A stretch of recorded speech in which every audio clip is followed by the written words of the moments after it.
There's some breaking news coming in. Some development between the two countries and negotiations that were underway seems to have progressed. Ukraine Deputy Prime Minister says 10 humanitarian corridors have been agreed upon for today. Remember, you have thousands of civilians, people wanting to desperately leave the war-torn country of Ukraine. Many of them worried that they would come under fire, under constant shelling. Many of the cities that are facing constant shelling, attacks and bombings. Here are civilians who are now attempting at leaving. We're waiting for a green corridor. The Ukraine's Deputy Prime Minister now saying that at least 10 humanitarian corridors have been agreed upon today. Even as Russia really widens its strikes in many cities of Ukraine, we're looking at talks that were parallelly underway between representatives of both countries. Here is the Ukrainian Deputy Prime Minister now claiming that 10 humanitarian corridors have now finally been agreed upon. So far, we're seeing attacks that still continue in Kyiv itself. Just today, on the 19th day of this war, we hear that a residential building in the capital city of Kyiv was targeted at. And at a time like this, while talks are underway, Ukraine's Deputy Prime Minister says 10 humanitarian corridors have been agreed upon for today, which means evacuation can take place, hopefully safely, of many of those people who are stranded and currently living in those bunkers, the shelter houses, where they're trying to escape and evade these airstrikes and the constant shelling that's underway in most of the cities of Ukraine. Ukraine Deputy Prime Minister now saying that 10 humanitarian corridors have been agreed upon for today.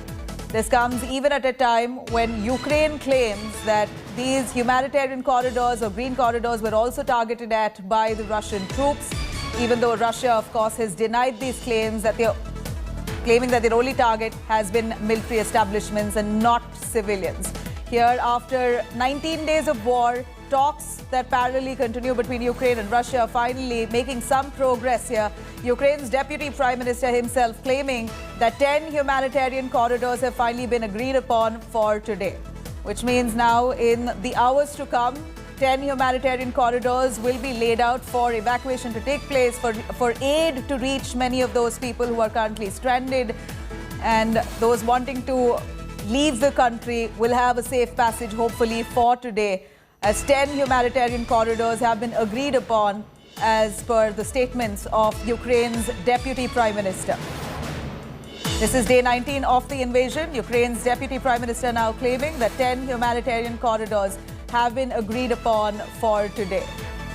Remember, even as these developments come in, we see that Russia's strikes on several parts of Ukraine, mostly the western parts of Ukraine today, on the 19th day of the invasion, also still continues relentlessly.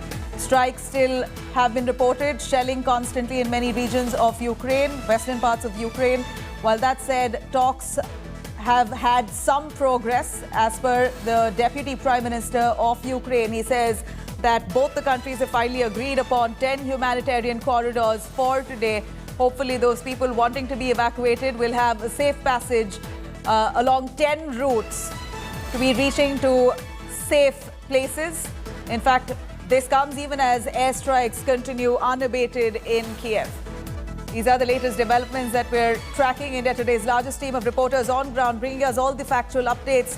In fact, even today, on the 19th day of war, Russia and Ukraine continue their talks on one hand. On the other, Russia only widening their attack. They have managed to gain some kind of entry in some parts of cities in Ukraine, but no formal declaration of capturing any city fully. But in the meanwhile, we're looking at talks between both the countries that have made slight progress. Today itself, 10 humanitarian corridors will be opened up for safe passage of those people who want to leave from those combat areas. Remember, even residential areas, according to Ukrainians, are not safe. They claim that Russia has been targeting several civilian establishments, including residential buildings.